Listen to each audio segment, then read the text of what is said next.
ಎಲ್ರಿಗೂ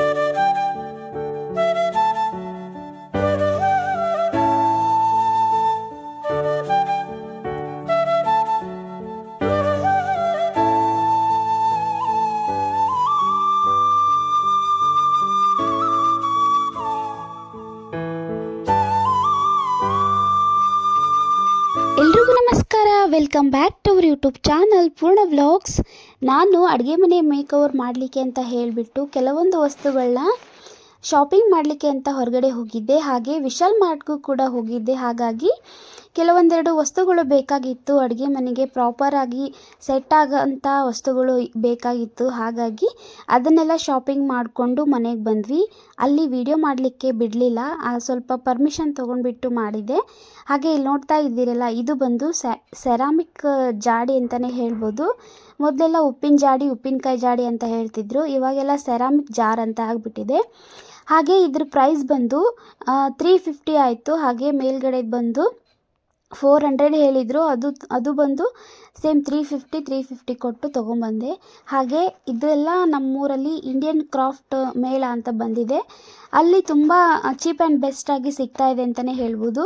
ಅಲ್ಲೂ ಕೂಡ ಹೋಗಿದ್ವಿ, ಬಟ್ ಅಲ್ಲೆಲ್ಲ ವೀಡಿಯೋ ಮಾಡ್ಕೊಳ್ಳೋಕ್ಕಾಗಲಿಲ್ಲ. ಹಾಗೆ ಇಲ್ಲಿ ನೋಡ್ತಾ ಇದ್ದೀರಿಲ್ಲ, ಇದು ಸಿಲಿಂಡರ್ನ ಇಡಲಿಕ್ಕೆ ಅಂತ ಹೇಳಿ. ಹಾಗೆ ಕೆಳಗಡೆ ಇಟ್ಟರೆ ನಮ್ಮ ಟೈಲ್ಸ್ ಏನಿರುತ್ತಲ್ಲ ಅದೆಲ್ಲ ಕಲೆಗಳಾಗುತ್ತೆ ಅಂತ ಹೇಳಿ ಅದು ಒಂದು ತೊಗೊಂಡೆ. ಆ್ಯಕ್ಚುಲಿ ಅದು 2 ತೊಗೋಬೇಕಿತ್ತು, 1 ತೊಗೊಂಡೆ. ಹಾಗೆ ಹ್ಯಾಂಡ್ ಕರ್ಚಿಪ್ ಕೂಡ ತೊಗೊಂಡೆ, ವೈಟ್ ಕಲರ್ ಬೇಕಿತ್ತು. ಹಾಗೆ ಬಟ್ಟೆನ ಒಣಗಿಸೋ ಕ್ಲಿಪ್ ಇರುತ್ತಲ್ಲ ಅದು ಕೂಡ ಬೇಕಿತ್ತು. ಹಾಗೆ ಟೆರೆಸ್ ಮೇಲೆ ಕೆಳಗಡೆ 2 ಕಡೆ ಒಣಾಕೋದ್ರಿಂದ ನಾವು ಕೆಳಗಡೆ ಒಂದು ಸೆಟ್ ಇರಲಿ, ಮೇಲೆ ಒಂದು ಸೆಟ್ ಇರಲಿ ಅಂತ ಹೇಳಿಬಿಟ್ಟು ಇನ್ನೊಂದು ಎಕ್ಸ್ಟ್ರಾ ಸೆಟ್ ಬಟ್ಟೆ ಒಣಗಾಕೋ ಕ್ಲಿಪ್ ತಗೊಂಡೆ. ಹಾಗೆ ಇಲ್ಲಿ ಸೆಟಪ್ 6 ಬಂದು ಇವು ಕಂಟೈನರ್ಸ್ ಅಂತಲೇ ಹೇಳ್ಬೋದು. ಮನೇಲಿ ತುಂಬ ಡಬ್ಬಗಳು ಇದ್ದಾವೆ, ಆದರೂ ಕೂಡ ಇರಲಿ ಅಂತ ಹೇಳಿಬಿಟ್ಟು ತಗೊಂಡೆ. ಹಾಗೆ ಇಲ್ಲಿ ನೋಡ್ತಾ ಇದ್ದೀರಲ್ಲ, ಇದು ಕ್ವಾಲಿಟಿ ವೈಸ್ ತುಂಬ ಚೆನ್ನಾಗಿದೆ ಅಂತಲೇ ಹೇಳ್ಬೋದು. ಇದ್ರ ಪ್ರೈಸ್ ಬಂದು 180 ರೂಪೀಸ್ ಏನೋ ಆಯಿತು. ಹಾಗೆ ಇದ್ರ ಮುಚ್ಚಳ ಬಂದು ತುಂಬ ಚೆನ್ನಾಗಿದೆ, ಯಾಕಂದರೆ ಅದು ಸ್ಟೀಲ್ ಇದರಿಂದ ಮಾಡಿರ್ತಕ್ಕಂಥದ್ದು. ಹಾಗಾಗಿ ತುಂಬ ಚೆನ್ನಾಗಿ ಬಂದಿದೆ ಅಂತಲೇ ಹೇಳ್ಬೋದು. ಹಾಗೆ ಇಲ್ಲಿ ನೋಡ್ತಾ ಇದ್ದೀರಲ್ಲ, ಇವು ಚಿಕ್ಕದಾಗಿರ್ತಕ್ಕಂಥ ಬಾಕ್ಸ್ಗಳು. ಇದು ನನ್ನ ಮಗನಿಗೆ ಊಟದ ಬಾಕ್ಸ್ ಅಂದರೆ ಟಿಫಿನ್ ಬಾಕ್ಸ್ ಕಟ್ತೀನಲ್ಲ, ಅದು ಸ್ವಲ್ಪ ಚಟ್ನಿ ಅಥವಾ ಮೊಸರು ಈ ರೀತಿಯಾಗಿ ಹಾಕಲಿಕ್ಕೆ ಅಂತ ಹೇಳಿಬಿಟ್ಟು ತೊಗೊಂಡಿದ್ದು. ಯಾಕಂದರೆ ದೊಡ್ಡ ಬಾಕ್ಸಲ್ಲಿ ಹಾಕಿ ಕಟ್ತಿದ್ನಲ್ಲ, ಅದು ಮಿಕ್ಸ್ ಆಗಿಬಿಡುತ್ತೆ. ಇಲ್ಲಾಂದರೆ ಪ್ರಾಪರಾಗಿ ಅದಕ್ಕೆ ಚಟ್ನಿಗೆ ಅಂತಲೇ ಹೇಳಿಬಿಟ್ಟು ಒಂದು ಬಾಕ್ಸ್ ಬೇಕಾಗಿತ್ತು. ಹಾಗಾಗಿ ಅದನ್ನು ತೊಗೊಂಡೆ. ಹಾಗೆ ಇಲ್ಲಿ ನೋಡ್ತಾ ಇದ್ದೀರಲ್ಲ, ಹ್ಯಾಂಗರ್ ಒಂದು ತೊಗೊಂಡೆ.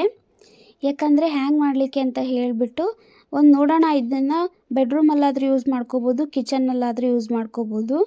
ಹಾಗಾಗಿ ಅದೊಂದು ಹ್ಯಾಂಗರ್ ಒಂದು ತೊಗೊಂಡೆ. ನಾನು ಆನ್ಲೈನಲ್ಲಿ ಆರ್ಡ್ರ್ ಮಾಡಿದ್ದೆ, ಬಟ್ ಅದು ಯಾಕೋ ರೇಟ್ ಜಾಸ್ತಿ ಅನ್ನಿಸ್ತು. ಹಾಗೆ ಇಲ್ಲಿ ಕಂಪೇರ್ ಮಾಡಿದರೆ ಆಫ್ಲೈನಲ್ಲಿ ಕಡಿಮೆ.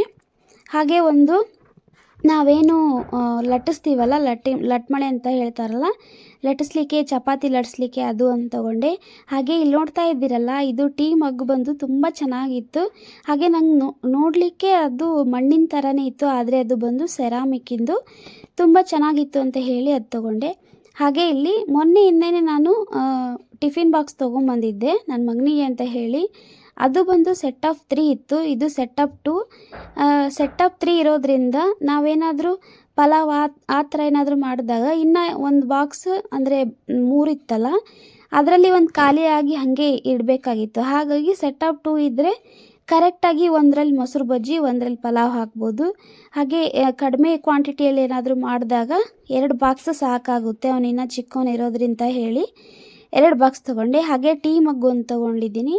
ಹಾಗೆ ಇಲ್ಲಿ ನೋಡ್ತಾ ಇದ್ದೀರಲ್ಲ, ಇದು ಹ್ಯಾಂಗರ್ ಇನ್ನೊಂದು ತೊಗೊಂಡೆ. ಯಾಕಂದರೆ ಎಷ್ಟು ಹ್ಯಾಂಗ್ ಮಾಡಲಿಕ್ಕೆ ಇದ್ದರೂ ಕೂಡ ಸಾಕಾಗಲ್ಲ ಅಂತ ಹೇಳಿ ಇಷ್ಟು ಅಡುಗೆ ಮನೆಗೆ ಅಂತ ಹೇಳಿ ಮಾರ್ಕೆಟಲ್ಲಿ ಹೋಗಿ ತೊಗೊಂಬಂದಿದ್ದು. ಇನ್ನು ಆನ್ಲೈನಲ್ಲಿ ಆರ್ಡ್ರ್ ಮಾಡಿದ್ದೀನಿ, ಅದು ಬರೋದು ಇನ್ನೂ ತುಂಬ ದಿನ ಆಗುತ್ತೆ. ಅದು ಬಂದಾಗ ಕೂಡ ಅವೆಲ್ಲ ವೀಡಿಯೋಸ್ ಹಾಕ್ತೀನಿ. ಟೋಟಲಾಗಿ ನಾನು ಕಿಚನ್ ಮೇಕ್ ಓವರ್ ಮಾಡಲಿಕ್ಕೆ ಅಂತಲೇ ಹೇಳಿಬಿಟ್ಟು ಇಷ್ಟೆಲ್ಲ ಸಾಮಾನುಗಳನ್ನ ತರಿಸಿದ್ದು. ಹಾಗೆ ಇವತ್ತು ಹೊರಗಡೆ ಹೋಗಿದ್ವಲ್ಲ, ನಂದು ಕೊಬ್ಬರಿ ಎಣ್ಣೆ ಅಂದರೆ ಹೇರ್ ಆಯಿಲ್ಸ್ ಖಾಲಿ ಆಗಿತ್ತು. ಹಾಗಾಗಿ ಅದನ್ನು ಕೂಡ ಮಾಡ್ಕೊಳ್ಳೋಣ ಅಂತ ಹೇಳಿಬಿಟ್ಟು ಇವಾಗ ಮಾಡ್ತಾಯಿದ್ದೀನಿ.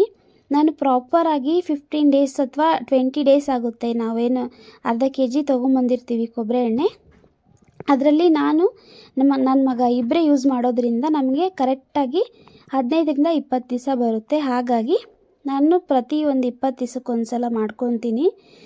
ಹಾಗೆ ಇಲ್ಲಿ ಕೊಬ್ಬರಿ ಎಣ್ಣೆ ಮಾಡಲಿಕ್ಕೆ ಅಂತ ಹೇಳಿಬಿಟ್ಟು ಮೊದಲಿಗೆ ನಾನು ಬೆಟ್ಟದ ನೆಲ್ಲಿಕಾಯಿ, ಮೆಂತ್ಯ ಕಾಳು ಹಾಗೆ ದಾಸವಾಳದ ಎಲೆ, ಇದು ಬಂದು ತುಂಬಿ ಎಲೆ ಅಂತ ಹೇಳ್ತಾರೆ. ಇದು ತುಂಬ ಒಳ್ಳೆಯದು ಹೇರ್ಗೆ. ಹಾಗೆ ತುಳಸಿ ಎಲೆ ತೊಗೊಂಡಿದ್ದೀನಿ. ತುಳಸಿ ಎಲೆನೂ ಅಷ್ಟೇ ತುಂಬ ಒಳ್ಳೆಯದು ಅಂತ ಹೇಳಿಬಿಟ್ಟು ತುಳಸಿ ಎಲೆ ಆದಮೇಲೆ ಗರಿಕೆ ಸೊಪ್ಪನ್ನು ಹಾಕ್ಕೊಳ್ತೀನಿ ನಾನು ಪ್ರತಿ ಸಲ ಹಾಕ್ಕೊಳ್ಳುವಾಗ. ಹಾಗೆ ಈರುಳ್ಳಿ ಮತ್ತು ಇನ್ನೊಂದು ತೋರಿಸೋದು ಮರೆತೆ ನಾವು ಕರಿಬೇವಿನ ಹಾಕ್ತೀವಿ, ಅದನ್ನು ಲಾಸ್ಟಲ್ಲಿ ಹಾಕಿದ್ರಾಯ್ತು ಅಂತ ಹೇಳಿಬಿಟ್ಟು ಹಾಗೆ ಇಟ್ಕೊಂಡೆ. ಹಾಗೆ ಇಲ್ಲಿ ನೋಡ್ತಾ ಇದ್ದೀರಲ್ಲ, ಇದು ಒಂದು ವೀಳ್ಯದೆಲೆ. ವೀಳ್ಯದೆಲೆ ವಿಟಮಿನ್ ಸಿ ಇರೋದ್ರಿಂದ ತುಂಬ ಒಳ್ಳೆಯದು ಅಂತಲೇ ಹೇಳ್ಬೋದು. ಹಾಗೆ ಇವಾಗ ಎಣ್ಣೆನ ಲೋ ಫ್ಲೇಮಲ್ಲಿ ಕಾಯಕ್ಕಿಟ್ಟಿದ್ದೀನಿ. ಲೋ ಫ್ಲೇಮಲ್ಲಿ ಕಾಯಕ್ಕಿಡ್ತಾ ಮೊದಲಿಗೆ ಮೆಂತ್ಯ ಕಾಳನ್ನು ಹಾಕ್ಕೊಂಡಿದ್ದೀನಿ. ಹಾಗೆ ಬ್ಯಾಕ್ಗ್ರೌಂಡಲ್ಲಿ ತುಂಬ ಸೌಂಡ್ ಇದೆ, ಸ್ವಲ್ಪ ಅಡ್ಜಸ್ಟ್ ಮಾಡ್ಕೊಳ್ಳಿ. ಯಾಕಂದರೆ ಮನೆ ಹತ್ರ ಕನ್ಸ್ಟ್ರಕ್ಷನ್ ನಡೀತಾ ಇರೋದ್ರಿಂದ ಪ್ರತಿ ಸಲನೂ ಸೌಂಡ್ ತುಂಬ ಬರ್ತಿದೆ. ಹಾಗಂತ ಹೇಳಿ ವಿಡಿಯೋ ಮಾಡಲಿಕ್ಕೆ ನಿಲ್ಸೋಕ್ಕಾಗಲ್ವಲ್ಲ, ಅದಕ್ಕೋಸ್ಕರನೇ ವಿಡಿಯೋನ ಕಂಟಿನ್ಯೂ ಮಾಡ್ತಾಯಿದ್ದೀನಿ. ಹಾಗೆ ಇವಾಗ ಎಣ್ಣೆ ಇಟ್ಟಿದ್ವಲ್ಲ, ಅದನ್ನು ಲೋ ಫ್ಲೇಮಲ್ಲಿ ಇಟ್ಬಿಟ್ಟು ನಾವು ಮೆಂತ್ಯ ಕಾಳು ಹಾಕಿದ ನಂತರ ಈರುಳ್ಳಿನ ಹೆಚ್ಕೊಂಡಿದ್ನಲ್ಲ ಅದನ್ನು ಹಾಕ್ಕೊಂಡಿದ್ದೀನಿ. ನಾನು 2ರಿಂದ 3 ಈರುಳ್ಳಿನ ಉಪಯೋಗಿಸಿದ್ದೀನಿ. ಹಾಗೆ ಇಲ್ಲಿ ನೋಡ್ತಾ ಇದ್ದೀರಲ್ಲ, ಬೆಟ್ಟದ ನೆಲ್ಲಿಕಾಯಿ, ಇದು ಬಂದು ನಾವು ತುಳಸಿ ಮದುವೆಗೆ ಅಂತ ಹೇಳಿ ತರಿಸಿದ್ವಲ್ಲ, ಆವಾಗ ಉಳಿದಿರ್ತಕ್ಕಂಥ ಬೆಟ್ಟದ ನೆಲ್ಲಿಕಾಯಿನ ನಾನು ಈ ರೀತಿಯಾಗಿ ಯೂಸ್ ಮಾಡ್ಕೊಳ್ತಾ ಇದ್ದೀನಿ. ಹಾಗೆ ಇಲ್ಲಿ ಎಣ್ಣೆ ನೋಡ್ತಾ ಇದ್ದೀರಲ್ಲ, ಈ ರೀತಿಯಾಗಿ ಕಾಯ್ತಾ ಇರುವಾಗ ನಾವು ಬೆಟ್ಟದ ನೆಲ್ಲಿಕಾಯಿ ಏನು ತೊಗೊಂಬಂದಿದ್ವಲ್ಲ ಅದನ್ನು ಕೂಡ ಹೆಚ್ಚಿ ಹಾಕ್ತಾ ಇದ್ದೀನಿ. ಇದು ಕಂಪ್ಲೀಟಾಗಿ ಲೋ ಫ್ಲೇಮಲ್ಲೇ ಇರಬೇಕು. ಯಾಕಂದರೆ ಸ್ವಲ್ಪ ಉರಿ ಜಾಸ್ತಿ ಹಾಕೋದ್ರಿಂದ ಬೇಗ ಹೊತ್ತೋಗುತ್ತೆ, ಹಾಗೆ ಸೀದೋಗಿರೋ ಸ್ಮೆಲ್ ಕೂಡ ಬರುತ್ತೆ. ಇಲ್ಲ ಅಂದರೆ ನಾವು ಸಾಂಬಾರು ಇದು ಬರುತ್ತಲ್ಲ ಸ್ಮೆಲ್, ಆ ರೀತಿಯಾಗಿ ಬರುತ್ತೆ.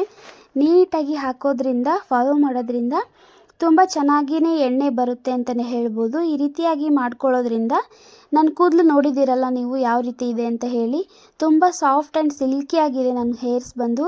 ಹಾಗಾಗಿ ನಾನು ಈ ರೀತಿಯಾಗಿ ಎಣ್ಣೆನ ಮಾಡ್ಕೊಳ್ಳೋದು. ಹಾಗೆ ಇದಕ್ಕೆ ತುಂಬ ಇದನ್ನು ಮಿಕ್ಸ್ ಮಾಡೋದನ್ನು ಮರ್ತಿದ್ದೀನಿ ನಾನು. ಯಾಕಂದರೆ ಪ್ರತಿ ಸಲ ನಾವು ಎಣ್ಣೆ ಮಾಡುವಾಗ ಎಲ್ಲದೂ ಇರಬೇಕು ಅಂತ ಏನೂ ಇಲ್ಲ.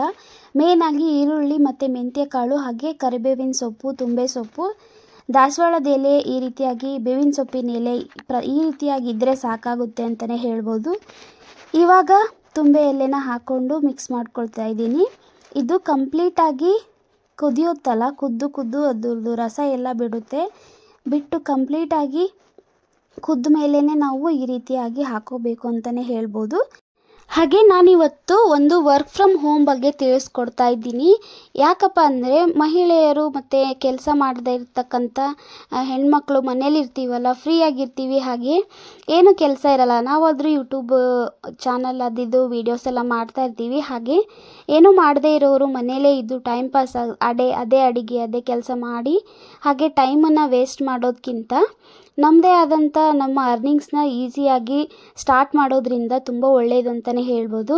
ಹಾಗೆ ಕಾಲೇಜಿಗೆ ಹೋಗೋಂಥ ಹುಡುಗಿಯರು ಕೂಡ ಇದನ್ನು ಈ ರೀತಿಯಾಗಿ ವರ್ಕ್ ಫ್ರಮ್ ಹೋಮ್ ಮಾಡೋದ್ರಿಂದ ತುಂಬ ಒಳ್ಳೆಯದು ಅಂತಲೇ ಹೇಳ್ಬೋದು. ಹಾಗೆ ಈಸಿಯಾಗಿ ನಮಗೆ ಬೇಕಾಗಿರ್ತಕ್ಕಂಥ ಹಣನ ನಾವು ಮನೇಲೇ ಕೂತು ಆರಾಮಾಗಿ ಗಳಿಸ್ಬೋದು ಅಂತಲೇ ಹೇಳ್ಬೋದು. ನಾನು ತಿಳಿಸ್ಕೊಡ್ತಕ್ಕಂಥ ಇವತ್ತಿನ ವರ್ಕ್ ಫ್ರಮ್ ಹೋಮ್ ಅಂತ ಅಂದರೆ ಕೆಲಸದ್ದೇನಪ್ಪ ಅಂದರೆ ಸ್ಟಾರ್ಟ್ ಈಸಿ ಅಂತ ಕಂಪನಿ ಅದು ಬಂದುಬಿಟ್ಟು ಸುಮಾರು ಸ್ಕಿಲ್ಸ್ನ ಡೆವಲಪ್ ಮಾಡುತ್ತೆ. ಹಾಗೆ ನಿಮಗೆ ಯಾವುದಾದ್ರೂ ಪ್ರೋಗ್ರಾಮ್ ಮೇಲೆ ಇಂಟ್ರೆಸ್ಟ್ ಇದ್ದರೆ, ಆ ಥರ ಈಗ ನಾವೇನಾದರೂ ಡೆವಲಪ್ ಮಾಡಬೇಕು, ನಮ್ಮ ಸ್ಕಿಲ್ಸ್ನ ಡೆವಲಪ್ ಮಾಡ್ಕೋಬೇಕು ಅಂತ ಹೇಳಿದ್ರೆ ತುಂಬ ಹೆಲ್ಪ್ಫುಲ್ ಅಂತಲೇ ಹೇಳ್ಬೋದು. ಇವಾಗ ನಾನು ತಿಳಿಸ್ಕೊಟ್ಟಿರ್ತಕ್ಕಂಥ ವರ್ಕ್ ಫ್ರಮ್ ಹೋಮ್ ಏನಾದರೂ ನೀವು ಮಾಡ್ತಾ ಬಂದರೆ ಪ್ರತಿ ತಿಂಗಳು 20 to 30 ಅದ್ರ ಮೇಲೂ ನಿಮ್ಮ ಅನುಭವ ಹಾಗೆ ನಿಮಗೆ ಇರ್ತಕ್ಕಂಥ ಸ್ಕಿಲ್ಸ್ನ ನೋಡಿಬಿಟ್ಟು ಅವರು ಅಮೌಂಟ್ನ ನಿಮಗೆ ಕೊಡ್ತಾರೆ ಅಂತಲೇ ಹೇಳ್ಬೋದು. ಇದು ಬಂದು ಗೌರ್ಮೆಂಟ್ ಅಪ್ರೂವಲ್ ಕಂಪ್ನಿ ಅಂತಲೇ ಹೇಳ್ಬೋದು. ಹಾಗೆ ನಾನು ತಿಳಿಸ್ಕೊಡ್ತಕ್ಕಂಥ ಇವಾಗ ಕಂಪ್ನಿ ಏನಾದರೂ ನಿಮಗೆ ಇಂಟ್ರೆಸ್ಟ್ ಇದ್ದರೆ, ಹಾಗೆ ನಿಮಗೇನಾದರೂ ಮನೆಯಲ್ಲಿ ಕುಂತು ಹಣನ ಗಳಿಸ್ಬೇಕು ಅಂತ ಹೇಳಿದ್ರೆ ಇವಾಗ ಪ್ಲೀಸ್ ಕಾಂಟ್ಯಾಕ್ಟ್ ಮಾಡಿ ಅಂತಲೇ ಹೇಳ್ಬೋದು. ನಾನು ಅವರ ಕಾಂಟ್ಯಾಕ್ಟ್ ನಂಬರ್ನ ಡಿಸ್ಕ್ರಿಪ್ಷನ್ ಬಾಕ್ಸಲ್ಲಿ ಕೊಟ್ಟಿರ್ತೀನಿ. ಹಾಗೆ ಅವ್ರ ಚಾನಲ್ ಕೂಡ ಲಿಂಕಲ್ಲಿ ಹಾಕಿರ್ತೀನಿ. ನಿಮಗೇನಾದರೂ ಇಷ್ಟ ಇದ್ದರೆ ಮನೇಲಿ ಕೂತು ನೀವು ಹಣ ಗಳಿಸ್ಬೇಕು ಅನ್ನೋ ಆಸೆ ಕೂಡ ಇದ್ದರೆ ಕ್ಲಿಕ್ ಮಾಡಿ ನೋಡ್ಬೋದು. ಹಾಗೆ ತುಂಬ ಏನಾದರೂ ಉಪಯುಕ್ತವಾಗಿ ಮಾಹಿತಿ ಕೂಡ ಬೇಕಂದರೆ ಅವರನ್ನು ಕಾಂಟ್ಯಾಕ್ಟ್ ಮಾಡಲಿ ಅಂತ ಹೇಳಿಬಿಟ್ಟು ಕಾಂಟ್ಯಾಕ್ಟ್ ನಂಬರ್ ಕೂಡ ಹಾಕಿರ್ತೀನಿ. ಯಾರಿಗಾದ್ರೂ ಇಂಟ್ರೆಸ್ಟ್ ಇದ್ದರೆ ಹೋಗಿಬಿಟ್ಟು ಕಾಂಟ್ಯಾಕ್ಟ್ ಮಾಡಿ. ಹಾಗೆ ನೀವು ಮನೇಲಿ ಯಾರನ್ನ ಮಾಡಿ ಅಂತ ಹೇಳಿ ತಿಳಿಸ್ಕೊಡ್ತೀನಿ. ಹಾಗೆ ಇವಾಗ ಕಂಪ್ಲೀಟಾಗಿ ನಾನೇನಾಗಲೇ ತೋರಿಸಿದ್ನಲ್ಲ ಸೊಪ್ಪುಗಳೆಲ್ಲ ಹಾಕಿದ್ದೆ, ಅದೆಲ್ಲ ಕಂಪ್ಲೀಟಾಗಿ ಕುದ್ದಾದಮೇಲೆ ಒಂದು ಅರ್ಧ ಗಂಟೆ 1 ತಾಸು ಎಷ್ಟಾಗುತ್ತೋ ಅಷ್ಟೊತ್ತು ಹಾಗೆ ಬಿಟ್ಬಿಡಿ. ಯಾಕಂದರೆ ಅದು ಪೂರ್ತಿಯಾಗಿ ನೆಂದು ಅದರಲ್ಲಿರ್ತಕ್ಕಂಥ ರಸ ಎಲ್ಲ ಕ್ಲೀನಾಗಿ ಬರಬೇಕು. ಹಾಗಾಗಿ ಎಲ್ಲ ಕಂಪ್ಲೀಟಾಗಿ ಆರಿದ ಮೇಲೇ ನಾವು ಎಣ್ಣೆನ ಸೋಸಬೇಕು. ನಾನು ಮಾಡುವಾಗ ಸುಮಾರು ಒಂದು 12 ಗಂಟೆ ಆಗಿತ್ತು.